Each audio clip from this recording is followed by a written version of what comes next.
What's up, you guys? Godzilla fan freaks coming at you today with a movie review. Yes, it is time for my review on Shin Godzilla 2016, Godzilla Resurgence.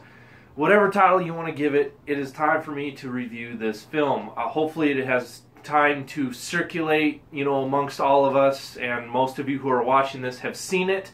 But if you still have not yet seen it, I urge you to go see it and then maybe hold off on this review because I will be throwing some spoilers out there. I won't be spoiling everything. I'm not going to go by this movie scene by scene because that would be way too long of a review. But I'm just going to dive straight on into it. I don't want this review to lag out too much, but it probably will. But I'm going to try to keep it as short and sweet as I can. And let's just go straight on into this by saying I love this film. It's definitely something different. Toho has brought something different to the table, and I liked it. I loved it. It's great. I saw it 4 times. Here are all my ticket stubs for the movie. Bam! 4 times. I wanted to see it more. If I could, I would have saw it every showing it had. And but, of course, we all can't do that. But I did enjoy this movie a lot. The first time I went to go see it, I will say, the first time I'm sure any of us went to go see it, we probably did a lot of reading because there's tons of subtitles. You gotta read all this stuff, that way you get a hold of the story. But I will say, every other time I saw it after the first, I loved it more and more. This was my girlfriend's very first Godzilla movie. She's never seen a Godzilla film ever. I mean, she knows who Godzilla is and what he is pretty much. But she has never seen a Godzilla movie. This was her very first Godzilla movie. We haven't gotten a chance to really sit down and, watch all the ones, all the others that Toho has done. We really haven't had a chance, but we will, I'm sure, sometime soon. I'm pretty sure she's a little more intrigued now to see some of the other Toho movies. And we'll pretty much, I'm sure we're going to eventually have a Godzilla marathon where we're going to go from 1954 all the way to 2004, and then of course throw 2014 in there and whatnot.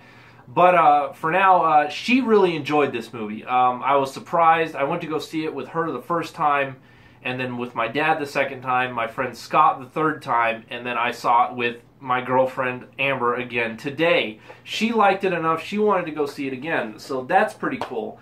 And so, I mean, for her first Godzilla movie, I wouldn't say it was maybe the best, experience for a film. But hey, the fact that she enjoyed it, that meant a lot to me. And the fact that she wanted to go see it again and it didn't bore her or anything like that, that meant a lot. So it was cool that she enjoyed that. And, again, I love this film. I dig it. And I'm just going to go right onto it with... I'm going to throw out my, I'm going to start off with the only negative thing I can say about this film. And that would be, again, like I started off saying, all the subtitles. That is my only negative thing about this film. That is my only nitpick, is all the subtitles. Because, of course, it's not dubbed. It's all in its Japanese language. And if it was just English subtitles and everything, that would be fine, but it's everything else that they've thrown in, and I know a few other people have also said this in their reviews as well. Like, 75% or more of the screen is filled up with text, and it just gets distracting, because not only do you have what they're saying, then on the top sometimes you'll have who they're introducing, like you'll be saying it's the Prime Minister, or the Minister of Defense, or so on and so forth. And then behind the English text on the bottom, it'll also have Japanese text behind that in white, also saying in Japanese who it is that's on screen. So you got that. A little later into the movie, you got some subtitles off to the edges and the sides of the screen. So, I mean, other than that, it's an enjoyable movie. I mean, it's, again, a really little small nitpick, but that's about it. That's about the only thing I want to say that, I could have done without was all this text everywhere. Because, again, it kind of made it difficult to read. And, again, the first time I saw it, I found myself reading more than really watching because I wanted to really kind of get the story down. But, let's see, what should I go into next? Godzilla's design. his first form when it showed up, I want to say I laughed, I chuckled just a little bit, but then it took a really serious tone, and I want to say those scenes were really done well, to where he's just like slugging through the city, and you got all these cars flying everywhere. I just thought that was great, the way that they did that. I thought that was great effects. And again, this Godzilla movie is taking a serious tone. It's not just a monster movie. It's not just a sci-fi flick. Godzilla is a metaphor, just like he was in 1954. This Godzilla is actually a metaphor for Japan today. As they go through the tsunami and the earthquake, recently in the past year and whatnot. That's kind of what this was going for. And as a Japanese viewer, if you really think about that, this movie does have a really serious tone to it, depicting a lot of those metaphors into it.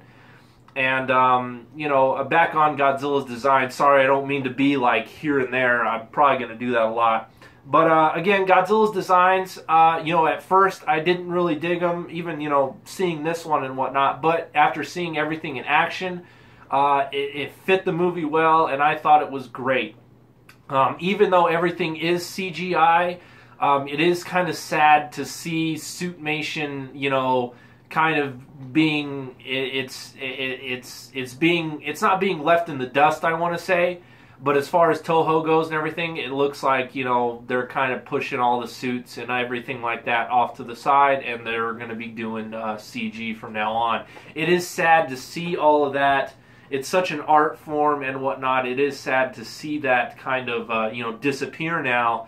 But I will just say, again, even though it was all CGI, I enjoyed it greatly. And I will say I do like this better than 2014. Of course, I like it better than 98. And I will say Toho, Japan, they're the only ones that know how to make a Godzilla movie. They're the only ones that know how to make a Godzilla movie and make it right. There is a lot of talking in this movie. There is a lot of dialogue, because it's more or less, a lot of these, the Prime Minister having all these meetings trying to figure out what's going on, how to solve this problem, what do we do?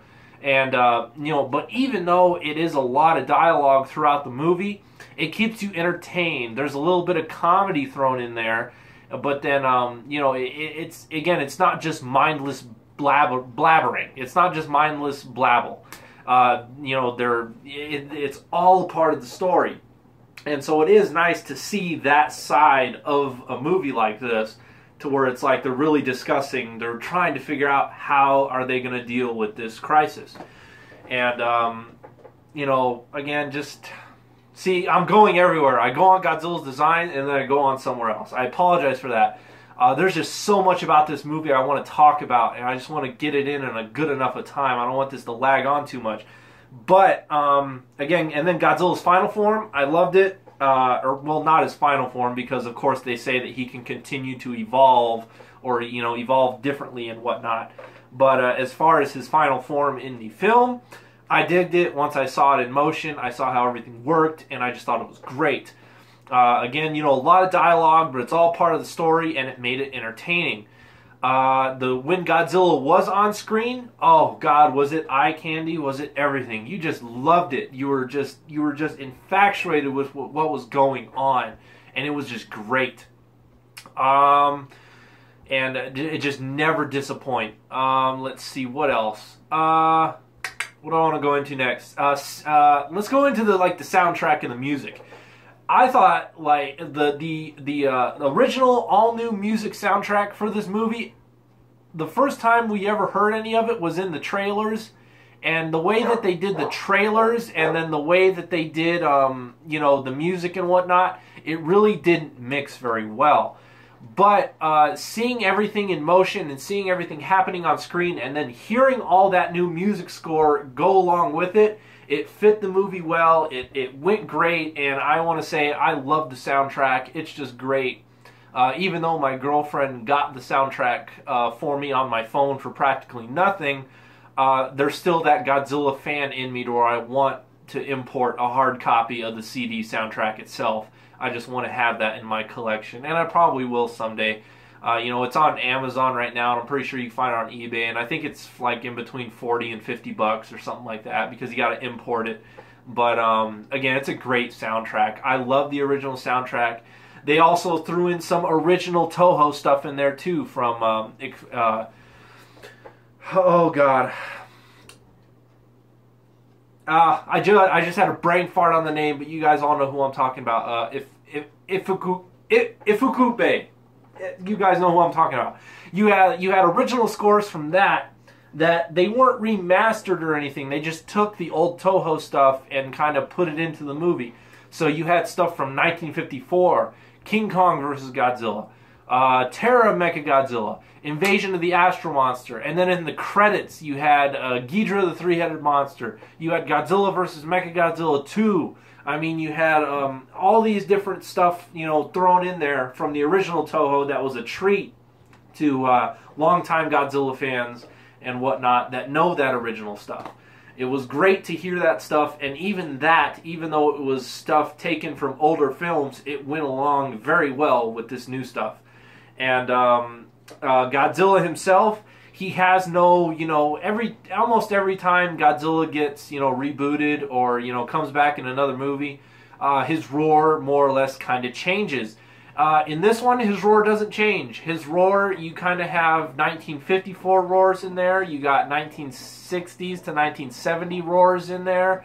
You got 1984, 1989 roar at the very end. So you got a mixture of different Godzilla roars, but nothing's new. Godzilla just kind of has, you know, old roars put in.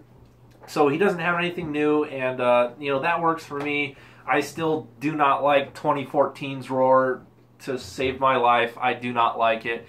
To me, again, it just sounds like a cat coughing up a fur ball. I still stand by that statement. It just sounds terrible.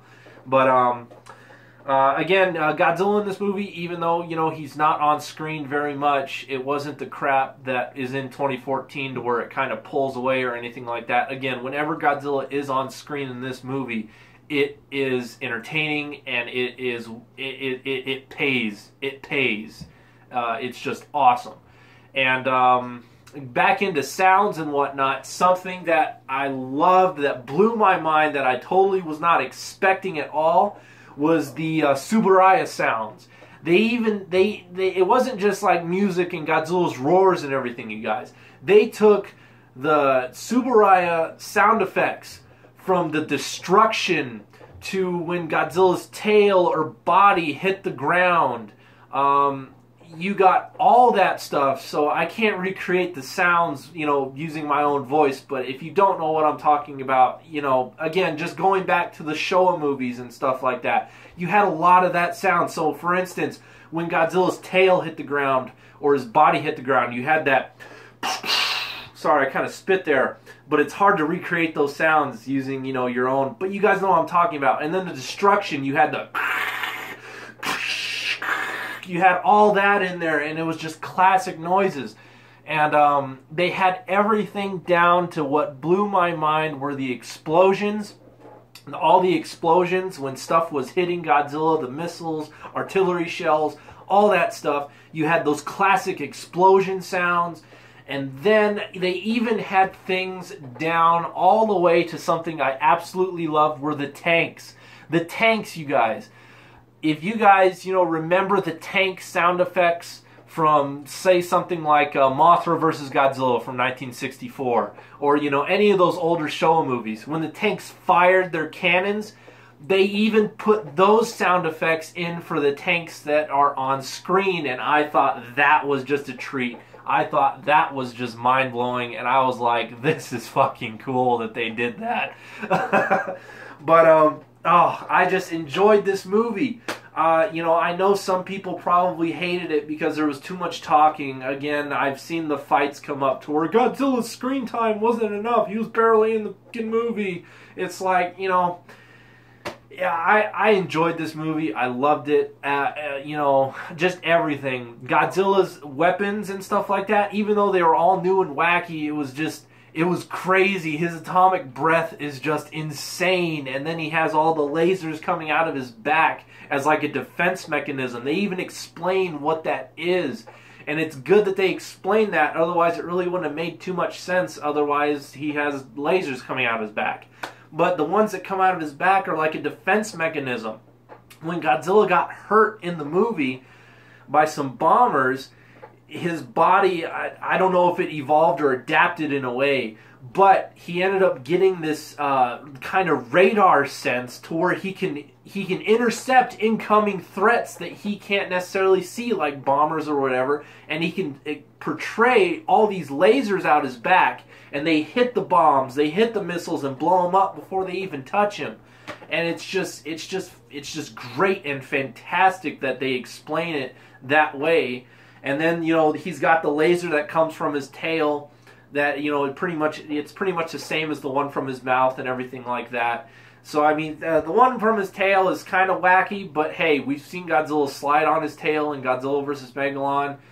We've seen him fly in Godzilla vs. Hedorah. So none of this is, you know, too crazy. You know, Godzilla has always had his moments. Again, his atomic breath from his mouth, it was actually a really cool effect. At first, it almost starts off as this gas, and then he starts blowing like actual fire, and it like ignites it, but then it like goes all through the city at once, and it's just total devastation. It's crazy. And then when it gets down to the fine beam, that thing just cuts through anything, and it just demolishes whole bunch of different sections of Tokyo. It is just insane. So you got all that is really cool. God, what else do I want to go over with this movie? Again, I really enjoyed this movie. I know some people didn't, and that's okay. Everyone is entitled to their own opinion. Hopefully nobody attacks me like they have some others. I've seen a few comments on Rich Iso's video that he did, and he's gotten kind of, I want to say trolls, not really attacked. I mean, hardly anyone really tries to really prove a point anymore, but it's more or less just trolls. But, you know, I'm not kissing Toho's ass. I'm not doing any of that. They did a fantastic job. Again, Toho Japan, again, nobody's perfect, and neither is Toho Japan. I mean, for, you know, some examples, I really don't like Final Wars all that much. And then, you know, of course, you know, Godzilla's Revenge is a guilty pleasure, but it's still not anything fantastic. But I still do enjoy Godzilla's Revenge. I'll pick Godzilla's Revenge over Final Wars any day. But, you know, there are some movies that I don't really enjoy. You know, GMK is kind of one of those. I don't really enjoy GMK. Tokyo SOS, that's another one that's not really high up on my list. I really don't like that movie all that much. But it's not because of, you know, they're done poorly or anything like that. It's just, you know, those movies just don't really grab me as much. You know what I mean? But Shin Godzilla, you know, it's great. I enjoyed it. I think they did a great job. Giving it a score from a 1 to 10, I want to give it like a 7.5 to an 8 out of 10. I enjoyed the movie. The design has grown on me. The music's great. Hearing the sound effects and everything like that just made me love the movie more. You know, the fact that my girlfriend enjoyed this movie and it was her very first Godzilla movie, that's great. You know, I can't wait to show her the other ones. And I really don't know what else to go in for. Hopefully this review's not too long, but it probably is. But anyway, you guys, that's about all I really have for this review, and hope you enjoyed, more or less. And I think I covered everything. I hope I didn't forget anything, but I think I covered everything I wanted to cover. I really didn't spoil too much about the movie. I kind of just, you know, talked about certain aspects of it and whatnot. But again, it's a great movie. If you haven't seen it, I know Funimation did extend it for a little while longer, so definitely try to go see it if you can. Just take it from me. I mean, I enjoyed it. Just because I enjoyed it, though, doesn't mean you're going to enjoy it. Again, everyone has different opinions. Everyone has different tastes. But just from my opinion, I love this film. I cannot wait until it comes out on Blu-ray, DVD, home video, whatever. And I can't wait to watch it again. You know, today was the last day it was going to be in a theater in my city, so it's kind of gone for me. But I saw it 4 times. I wish I could have saw it more, but hey, I'm happy that I saw it 4 times. I'm glad I supported it, and I'm glad I enjoyed it overall. I just thought it was great. And that's about it, you guys. Hit me up in the comment section, any questions, or if you want to discuss anything. And that's about it. Like always, we are Godzilla Fan Freaks. Hope you guys enjoyed my review on Shin Godzilla. And that's about it. We'll please comment, like, and subscribe. And we will see you guys in the next video review. Thank you for watching.